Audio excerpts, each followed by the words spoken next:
All right, welcome back, everybody, to the Peer-to-Peer Policy Pod. Brian Morgenstern here with the great Sam Lyman.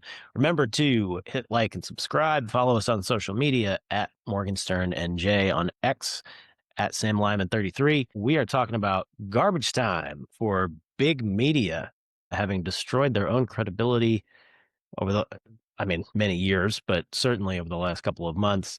Bitcoin's rise corresponding with a lack of fiscal health for the U.S. government. Anthony Volpe for the New York Yankees, living out every little kid's dream. We have a lot of cool stuff to talk about today. Sam, where should we start? Let's start with Madison Square Garden. Like you mentioned, garbage time for big media. We're going to talk about, quote, garbage islands and, quote, garbage people today. So in Madison Square Garden over the weekend, we had a Trump rally that brought in over 20,000 people in the arena itself. So it was packed to the gills. And then on the outside of the arena, you had 1,000 Americans who gathered there to support in deep blue Manhattan to register their support for Donald Trump, show him that they were a fan. So you had nearly 100,000 people who came to Manhattan to support Donald Trump and his Make America Great Again movement. And so you think that the media would report this as momentum grows in deep blue enclave for Donald Trump. Quite the opposite, though. Let's look at how MSNBC covered this event. Now, you see it there on your screen. In that place is particularly chilling because in 1939, more than 20,000 supporters of a different fascist leader, Adolf Hitler, packed the garden for a so-called pro-America rally. A rally where speakers voiced anti-Semitic rhetoric from a stage draped with Nazi banners. When a Jewish protester rushed the stage, the Associated Press reported, quote, instantly, a dozen or more stormtroopers set upon him. There you go. It's almost beyond parody at this point to liken a Trump rally at Madison Square Garden to a pro-Hitler rally back in 1939. By this same logic, you could accuse the New York Knicks of being like the Nazis because they also hold events in Madison Square Garden. Brian, what do you make Bill of this? Clinton, who accepted a nomination there, or Jimmy Carter, who gave a speech there. Gosh, the dripping contempt is so insane and ridiculous. But it's part and parcel with, look, I lived in New York for 10 years. I love New York. I understand why Trump wanted to, play the Garden. I think it's a lifelong dream for him to be able to do that. But look, I was involved in Republican politics in New York. We saw Obama refer to conservatives as bitter, clinging to their guns and religion. You saw Hillary call Republicans deplorable and irredeemable. Now you have Joe Biden referring to Trumpers as garbage people, apparently. It is kind of, it's unfortunate, but it is kind of a prevailing view among the New York Times class, liberal elites, that people who think differently from themselves are not just, in their view, wrong on politics. They're bad people. This is a bad political strategy, just cutting to brass tacks before an election, to call half the electorate garbage people. But it kind of is a prevailing theme among urban elites. So Biden gave voice to that. It is totally overshadowing Kamala Harris's speech on the ellipse that was supposed to be her closing argument. It is getting totally drowned out by this gaffe. And it is part and parcel with the coverage of the Trump rally, calling it a Nazi rally. I mean, are you kidding me? That's the worst Nazi rally ever. They had a Jewish guy, they had a gay guy, they had a black guy. Like, it is the most diverse Nazi rally I've ever seen. So, totally ridiculous, and is eroding even further big media's credibility, which I think, Sam, we have some assets we can get to discuss that. Yeah, let's start with the Axios headline. So Axios, which represents big media, they came out with this report showing that the big media era is over. And there's a lot of Gallup data to back this up as well. So in a recent poll of mainstream American institutions, we found that the media, mainstream media in particular, mass media, has the lowest trust rating of any major institution in American life. It's abysmal at this point. Even trust among Democrats is cratering. And oftentimes Democrats really like the media because they still think it is a watchdog of democracy. and not a propaganda machine for their political interests. So this really came to a head with a Jeff Bezos op-ed over the weekend. So this came in the Washington Post, the paper of which Jeff Bezos is, of course, the owner. And he didn't mince any words. He said the hard truth: Americans don't trust the news media. He's essentially calling out his own employees at the Washington Post, pointing out that the credibility of the Washington Post has tanked over the last decade, in large part because people no longer see these media organs as objective arbiters of truth, parsing fact and fiction, but actually propaganda outlets cheerleading on the Democratic Party. So when you have Jeff Bezos coming out and saying we have a problem, when you have the owner of the LA Times saying we're not endorsing anyone for president this year because we don't look objective, when you have the USA Today following suit, making the same decision, clearly there's a big vibe shift happening, not only in American politics right now, but in mainstream media as well. So, Brian, what do you make of this tectonic shift happening right now? Do you think that truly the era of big media is over, like Axios says, or do you think they'll fail to learn their lesson as they failed to learn from their lessons in 2016 and 2020? Well, I think it's a stunning exercise in just a lack of self-awareness, self-reflection. When you can see those two headlines juxtaposed, that Trump's rallies are like Nazi rallies, and then there's a loss of trust in the media. Might we think there's a causal relationship there? That they make these ridiculous, outlandish characterizations and then wonder, why are people losing trust in us? I mean, it's would be hilarious if it weren't actually kind of sad. But to the question of big media and whether it's kind of going by the wayside, they have to adapt if they want to survive. That just is a fact. It gives me a little bit of hope to see Jeff Bezos recognize this, and you can't argue with ratings tanking, the data you just showed about a lack of trust. It really is.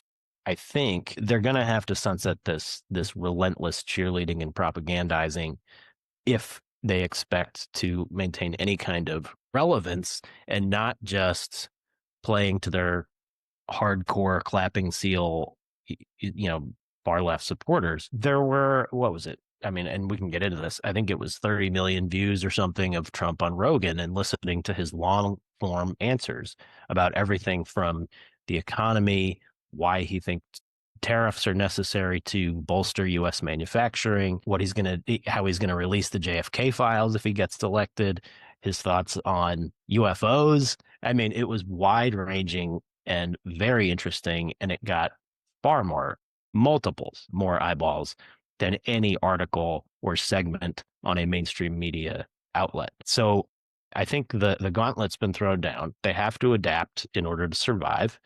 And I'm hopeful that they will, but I'm not that optimistic because I have so much experience working with mainstream media outlets. It's hard to imagine they're just going to become different people overnight. But if these organizations want to survive in the long term, they really do have to adapt. Yeah. I guess my question is, are they able to do it? Or do they face something akin to the innovator's dilemma, where they're so big, they're so entrenched in their own ways that they won't be able to move swiftly enough to be able to compete with alternative media platforms, which oftentimes have far fewer employees, have far fewer corporate interests supporting them, and are just much more nimble than these big media companies. That's my outlook on the situation, is that as much as the Washington Post, the New York Times, the USA Todays of the world can try to change course right now, I don't know if they'll be able to do it fast enough to actually compete with the Joe Rogans of the world. The Joe Rogans of the world, what they have is trust. People, even if Joe Rogan messes up oftentimes, even if he gets the facts wrong, first of all, he'll call himself out and he'll try to fact check it later. He'll fall on his own sword in a way that mass media doesn't. And second, people just recognize that he doesn't have the same partisan interests as a lot of these Ivy League educated blue state journalists clearly have when they go on air and when they write in the New York Times or these other outlets. It's very obvious what their interests are and that they're not hiding them, but they're trying to pass their ideas as if they're objective news, objective facts, when that clearly isn't the case. And I think more and more the American people are waking up to this. That's why you see their approval ratings for mass media tanking as much as they are. So, we talked about Joe Rogan for a little bit. You mentioned, Brian, Joe Rogan's interview with Donald Trump, which amassed over 30 million views. What is even more astounding about that number is, by the looks of it, the YouTube algorithm is actually trying to suppress the Joe Rogan interview. If you could pull up that media there, Dylan. Yeah. So this is, and I actually tried this myself yesterday when I saw news of this reporting. This is someone just trying to watch the Joe Rogan Trump interview on YouTube. You type in Joe Rogan Trump interview and the actual interview doesn't pop up. All it is various commentaries on the interview itself, many of them from places like CNN and other outlets who don't have a favorable interpretation of this interview because they recognize that Joe Rogan is a massive threat to their business model. So ironic that these flukes of the algorithm always seem to happen to conservative actors. Brian, what do you make of yesterday's glitch in the algorithm that happened at YouTube? Well, they absolutely have a censorship problem. I have a couple thoughts on this. Number one, they absolutely lean in one direction. I consulted for a campaign a couple of years ago for a candidate who ran an ad against social media censorship, saying it's degrading to our democracy, and YouTube censored that ad. Wow. They didn't even get the joke. They jumped the shark. So it absolutely is a thing. I think it's a primary reason why Rumble, the platform that we are currently broadcasting on, exists. So it is a big issue. I think the other comment I would make, particularly about mass media and big tech and the propaganda machine, the irony here is that they are losing trust because they are executing on a very Trumpian, Roy Cohn-esque strategy of never apologize, never admit mistakes. And so they're actually behaving in a way that they say they hate, but in doing so, they're destroying their own credibility. So it's hugely ironic. And again, it would be hilarious if it weren't also kind of sad. But here we are. And I think people see it before their own eyes. They know it goes in one direction far more than the other, if ever, in the other direction. And it really is just totally tanking their credibility. Yeah. What I find fascinating as well is the Democratic Party's inability to play in the new medium. And there's an interesting analog to this in the 1960 presidential election. That was between Nixon and JFK. JFK won that election by a hair's breadth. It was really close. But a lot of people say that his victory is owed to the fact that JFK came through much better, much more favorably on television. So they had a presidential debate that was televised. Nixon was sweating. He looked stressed. He looked obviously, not as handsome as JFK. JFK came across as youthful, as vibrant, as poised. And because JFK mastered that new medium of TV far better than Nixon, he was able to secure the election win in 1960. I think something very similar is happening right now in 2024 with the new podcast medium. You've had Kamala go on Call Her Daddy, but it was for a very short period of time, whereas you've had Donald Trump go on the entire all-star podcast circuit, with Lex Fridman, Theo Vaughn, and of course, culminating with Joe Rogan. Now you have this really interesting back and forth going on between Joe Rogan and Kamala's campaign, where Joe Rogan says, the invite is out there. If you want to come on my show, I'm happy to have you. And Kamala and her campaign are trying to negotiate, saying, if you want to interview the vice president, you should come to us. And we're only going to do it for an hour. Just a complete lack of self-awareness that they don't have the leverage in this negotiation. That if you really want to appeal to young men like your campaign says they're trying to do, just go on the Joe Rogan podcast and have an honest conversation. But I think that's the issue right there. Have an honest conversation.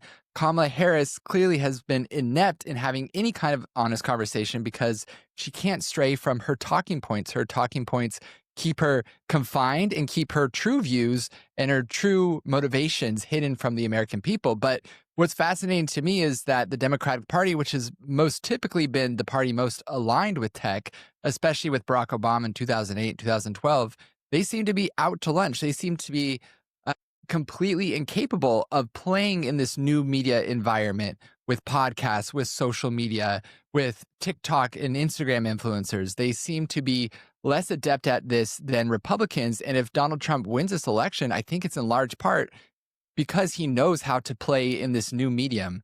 Brian, I was curious in just going through those ideas just now. Do you have any thoughts on that as someone who's been in the media space for many years? I do. I mean, in 2016, Trump, I think a lot of people would say, kind of tweeted his way to the presidency. And as the mainstream media was kind of degrading its credibility, I remember having a conversation with a CNN broadcaster who was claiming that Trump is not transparent enough, that he was hiding something, that he was, you know, they had all these nefarious conspiracy theories. And I remember saying to the person, like, can you open your eyes for a second? This man tweets his inner monologue to the world every day. Like, you're really going to tell me that Donald Trump isn't transparent? He will go on these podcasts and sit for hours and answer any question, no holds barred. And meanwhile, you have the Harris campaign going on 60 Minutes, and then CBS News edits the holy heck out of the thing, and tries to prop her up.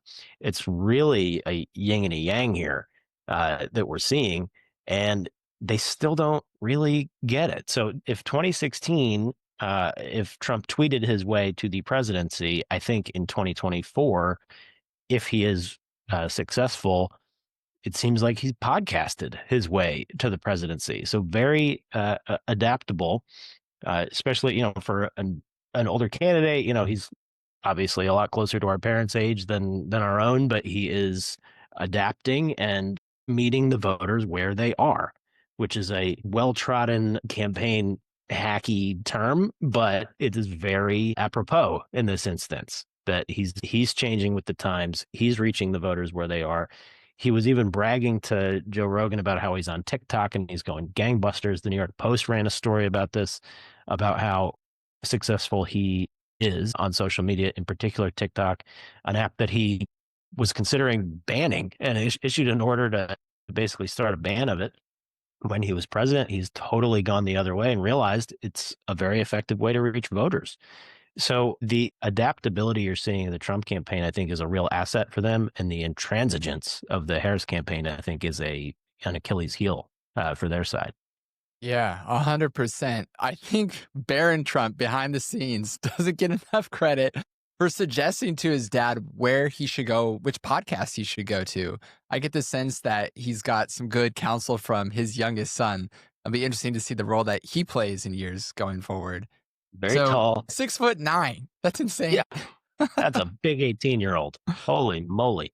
Yeah, wild stuff. I remember, so when I worked in the Trump White House, there was a little soccer goal set up for Barron outside the East Wing of the White House.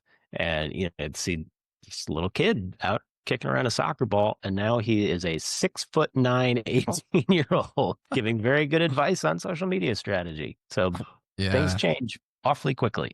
It'll be interesting to see how his career develops over the next couple decades as well. Well, Brian, shifting gears just a little bit, let's talk about Kamala's closing message. So surprisingly, Democrats over the past week leaned full bore into Donald Trump is a fascist and that line of messaging. And I think that culminated over the weekend with the comparisons to the Madison Square Garden event as a Nazi rally. And then you also had surrogates such as Hillary Clinton saying this same thing. Can you play that clip, Dylan? One other thing that you'll see next week, Caitlin, is Trump actually reenacting the Madison Square Garden rally in 1939. I write about this in my book. President Franklin Roosevelt was appalled that neo-Nazis, fascists in America were lining up to essentially pledge their support for the kind of government that they were seeing in Germany.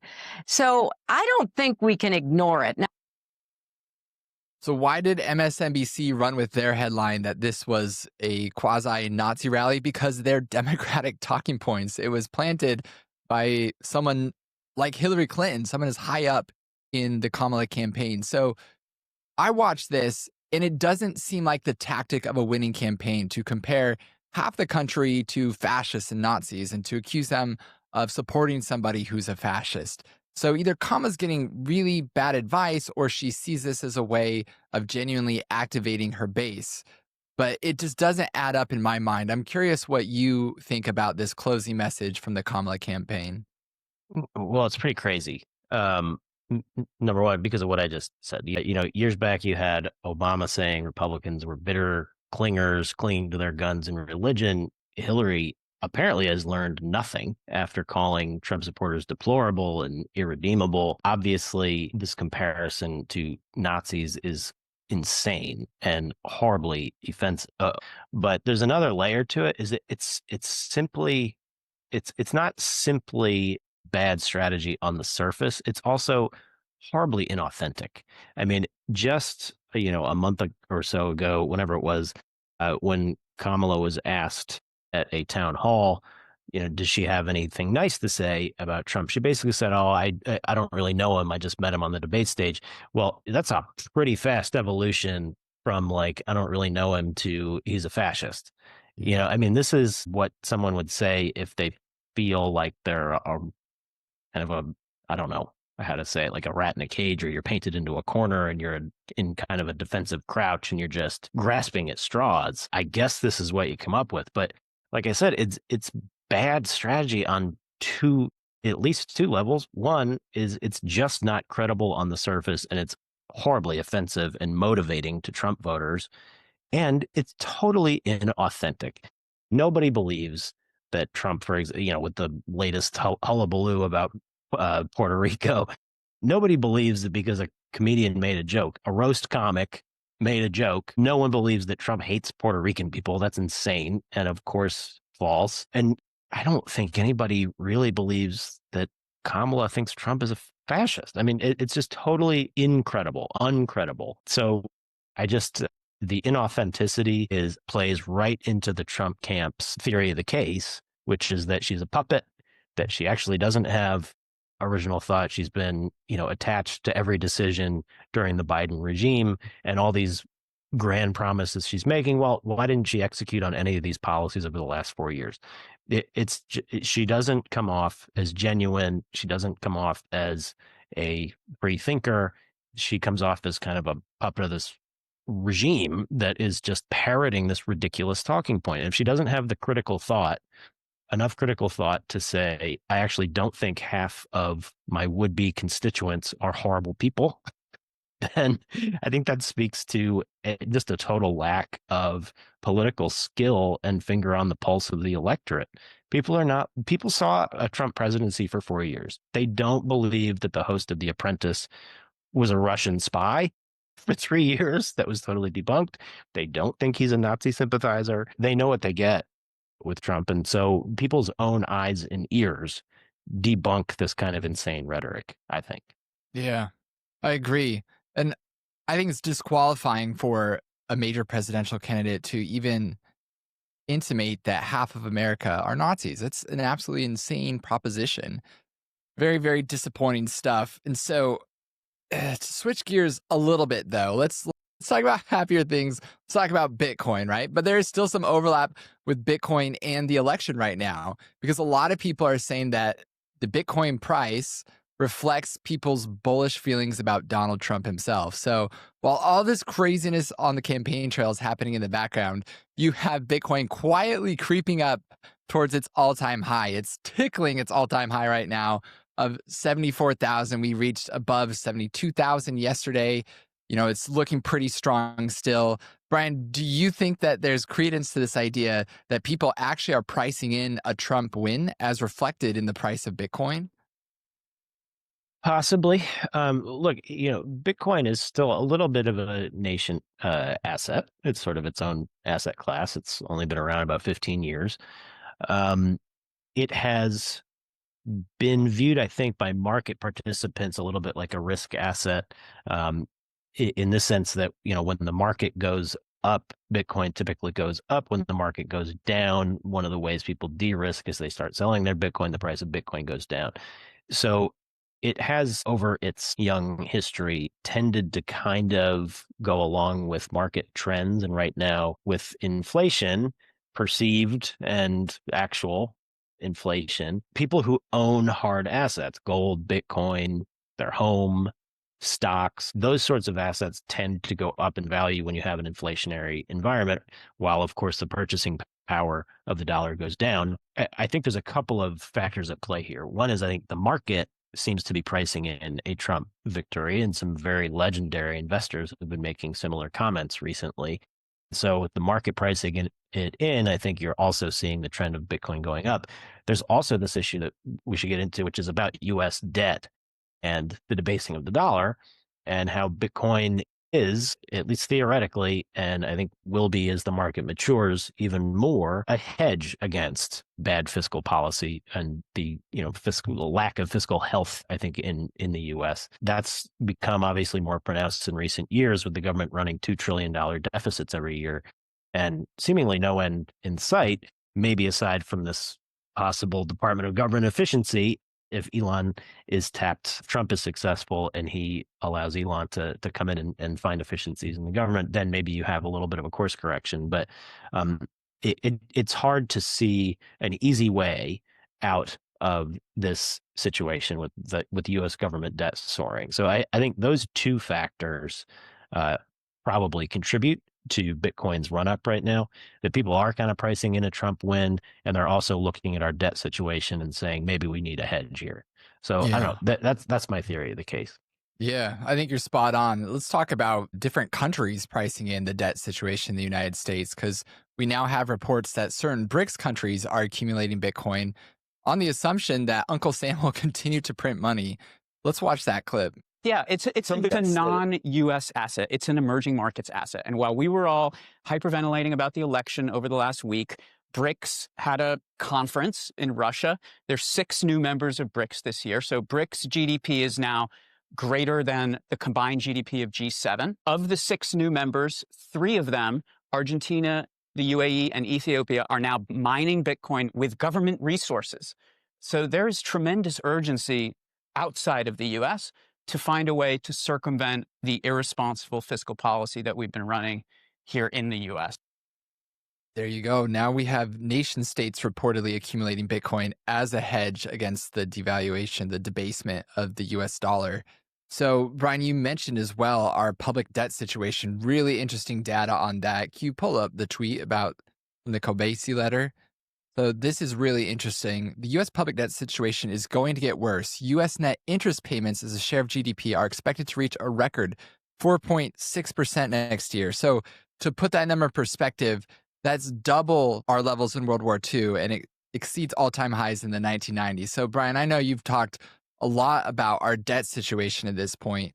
I know you also mentioned Howard Lutnick. He went on the Pompeo podcast, the Pomp podcast recently, and he talked about our debt situation and how inflation is affecting things. Can you play that clip, Dylan? Inflation changes everything. So what inflation does, you're right. If I own a house, it inflates. If I own stocks, their earnings inflate. If I'm living paycheck to paycheck, the costs of my eggs go up. The cost of gas goes up. The cost of my insurance goes up. I get crushed, right? It crushes the American worker. So that's why inflation is the meanest thing you could ever do to your people.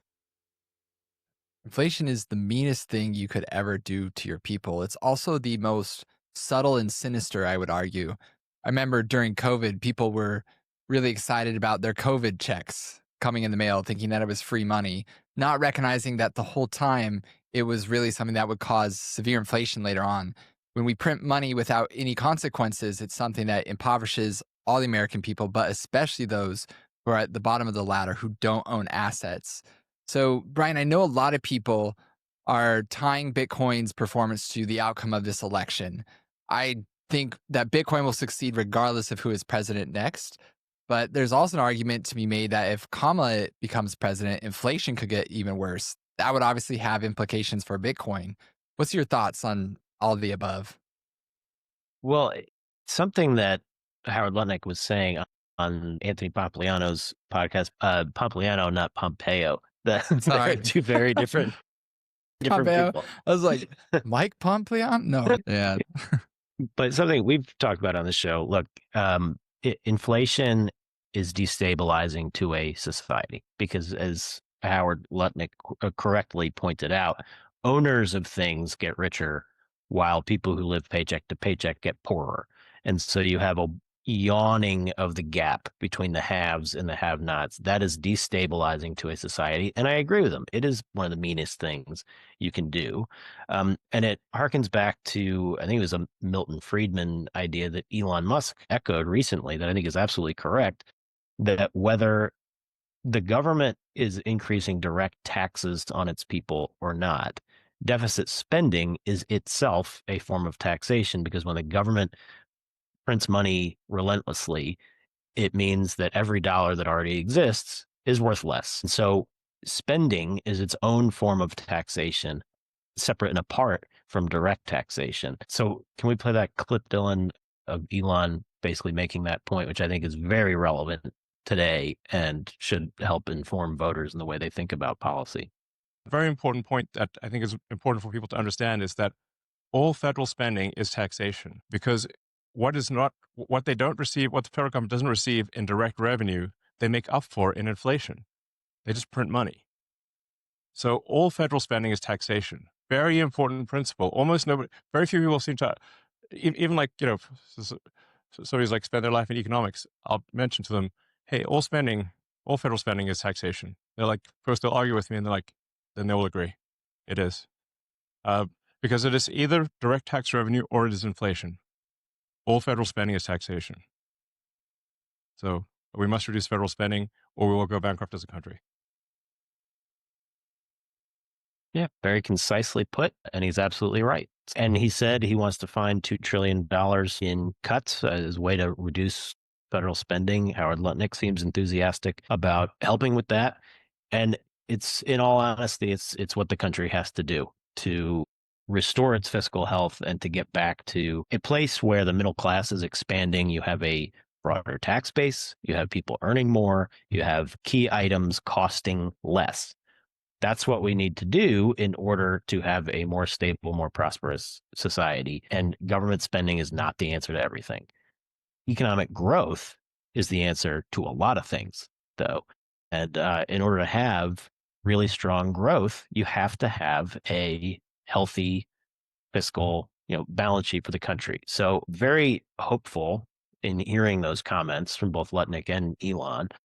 And I hope both parties would sort of embrace this very common sense idea that excessive spending is destabilizing. It hurts the working class.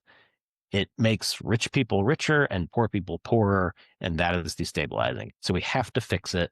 Very glad to hear Elon and Howard Lutnick both talking about it, because it's a critical principle. And I remember, so when I worked for Trump, he's sensitive to this. Like when we were doing all the COVID spending as sort of stopgap measures, he was concerned about being the next Herbert Hoover. I mean, he was, and inflation was a killer during his administration. So they are sensitive to this, and that is a very good thing and should give investors and workers, everybody really, some hope that help is on the way and that we may be able to course correct. I hope the Democrats see it too. I'm glad at least one party sees it. Hopefully that puts the pressure on to have both parties thinking in this way, because it's going to be better for the long-term health of the country. Yeah. What Elon said, all federal spending is taxation. I think what's particularly immoral about printing money is that you're essentially levying a tax on unborn children in America, on future generations, people who haven't even been born yet, and they have no way to consent to the tax that's being imposed upon them. So by kicking the can down the road, when it comes to our fiscal health, we're actually just burdening our own children and grandchildren, and that's wrong. That needs to change. And I'm hopeful that it would under a President Trump in a new administration. So with that, let's talk about the next few days in the campaign trail. We're coming down to the wire. And I know that the Bitcoin Voter PAC has been doing a lot to help a lot of Americans in swing states distinguish between pro-Bitcoin and anti-Bitcoin candidates. Brian, can you tell us more about that? Yeah, absolutely. And there's been a lot of reporting on how the Bitcoin and cryptocurrency industry has been spending a lot in these elections. Most of the spending has been on messages that don't even relate to Bitcoin and don't even relate to crypto assets. There are by some estimates, over 50 million people invested in these assets. It really is a pocketbook issue, quite literally. And so one thing the Bitcoin Voter PAC is doing differently than some of these other big spenders in this election is we're doing messaging that directly relates to these issues. And we're looking at how candidates have spoken about Bitcoin, if they're in office, how they've voted on issues relevant to these assets and the holders of these assets. And we've identified a number of races where it is highly relevant. In a lot of these swing states, you have far more voters who care about these issues and who have said that they may vote on these issues than you have the margin of victory in the last several elections. So Bitcoin really could make a huge difference in who controls the Senate, who controls the presidency, who controls the House. So just a few examples that we have. We looked at the Wisconsin Senate race, the Ohio Senate race, Texas and Montana, just to name a few. There, Dylan, is up there. The race for Senate in Wisconsin, we have the challenger, Eric Hovde, very pro-Bitcoin, versus the incumbent who has been anti-Bitcoin. She's voted against even the common sense resolution to overturn a very bad SEC rule. She has just not been a leader on these issues. Meanwhile, you have a challenger promising to be a champion for these assets and for the people who hold these assets. So there's your Wisconsin Senate race. In Ohio, maybe the most important race on these issues because Sherrod Brown is the incumbent. He is the chair of the Senate Banking Committee. He has been very unhelpful to digital asset holders. Meanwhile, Bernie Moreno, the challenger, started a blockchain company. He is very pro-innovation, pro-job. He wants these assets to thrive in the U.S., so there's a very relevant race there. Moving over to Texas, we have Ted Cruz, who said he wants Texas to be the oasis for Bitcoin and crypto. He is mining Bitcoin himself. He has shown me his River account where he's accumulating Bitcoin. His opponent, Colin Allred, he had co-signed some very nasty letters with Elizabeth Warren. He voted against the SAB 121 resolution, which again was about an SEC rule that made it virtually impossible for people to have their Bitcoin custodied with their preferred financial institution. The rule made no sense. He even voted against that. He voted against the CBDC Anti-Surveillance State Act. I mean, if you don't want the government tracking your every transaction, you should be voting the other way. So like that, another clear contrast in that race. And we believe there are millions of Texans who hold Bitcoin, who care about that issue. And then moving over to Montana, it's another seat relevant because John Tester, the incumbent, sits on the Senate Banking Committee. He has said very nasty things about Bitcoin versus Tim Sheehy, a businessman and a veteran, very, very favorable to Bitcoin, wants it to thrive in the U.S. So here's some races with really clear contrasts, and Bitcoiners could potentially make the difference in those races. And if the Republicans were to sweep them, in these races, it's not the Bitcoin Voter PAC's choice that the Republicans have come out in favor of Bitcoin, the Democrats have come out against. It would be better if everybody would embrace these things, but that's where we stand today. So look, if Bitcoin voters were to make the difference in these 4 Senate races, that can be the difference in terms of control of the Senate, in terms of whether Trump will get his appointees confirmed, in terms of whether they can pass various pieces of legislation. If he ends up with a Trump supporting Senate comes out of this election where you have 53 or 54 Republicans holding the majority there, that could be a huge difference for this economic ecosystem. Some really cool stuff the Bitcoin Voter PAC is doing, differentiating itself from the broader crypto industry in that it's running messaging directly related to these issues and telling people who hold these assets that they need to get out and vote. So really cool project to work on. And hopefully we'll have some really great data to show in the days after the election that these ads were helpful and they actually turned people out to vote. So that's what we've been up to there. Very exciting stuff. Really fun to work on. Yeah. So remember, if you own Bitcoin, you're an American citizen, you actually have tremendous power to, without exaggeration, move the needle in this election to potentially change the outcome. So recognize the power that you have as a holder of Bitcoin. So let's end today, Brian, as we always do, with the grab bag section. I know you've been watching your Yankees pretty closely, and we saw a Yankees player fulfill a childhood dream recently. Let's talk more about that. Yeah, absolutely. So Anthony Volpe is on the New York Yankees now. But Dylan, I think we have a picture from 2009. Right. So living out the fairy tale, every kid, I mean, myself included, look, I've been a Yankees fan since I was a little kid. Every kid who played baseball, t-ball, grapefruit league, everything when you're a little kid, you're imagining playing for your favorite team. I used to imagine being able to play for the New York Yankees when I was a kid. Uh, Anthony Volpe is doing just that. So there's a photo from when he was 8 years old. There he is in 2009. This is after the Yankees won the World Series. That was when Jeter and A-Rod were playing for them. There he is at the parade celebrating the World Series win. 8-year-old kid. Fast forward to last night, and he hit a grand slam in the World Series as a New York Yankee, and then took a picture afterwards with Derek Jeter, of course, the legend, played for the Yankees for 20 years. There he is playing Jeter's old position, shortstop. I mean, this is the culmination of like every little kid's dream. Dreams really do come true, and what a cool thing. Good for Anthony Volpe. The Yankees did win last night. They're still trailing in the series 3-1. But I also have a Yogi Berra autographed baseball, and as Yogi would say, it ain't over till it's over. So we'll see. They play again tonight. If the Yankees win and continue the series, then anything can happen. So very, very cool to see Volpe living out the dream of so many kids like me and others who just love baseball. So really feel good story, I think, to wrap up the pod today. Yeah, that's an incredible story of just childhood dreams coming true. And so keeping the Yankees alive for hopefully a few more games. You never know what can happen in October and November when it comes to baseball season. So with that, I have no grab bag content from my end other than to say, go out and vote. This is an amazing country we live in. We can keep it great. We can make it even better than it's been in the past. And please, if you haven't voted yet, go out and vote today. Exercise your constitutional right. You won't regret it. That's my final thoughts of the day. Anything else, Brian, from your end?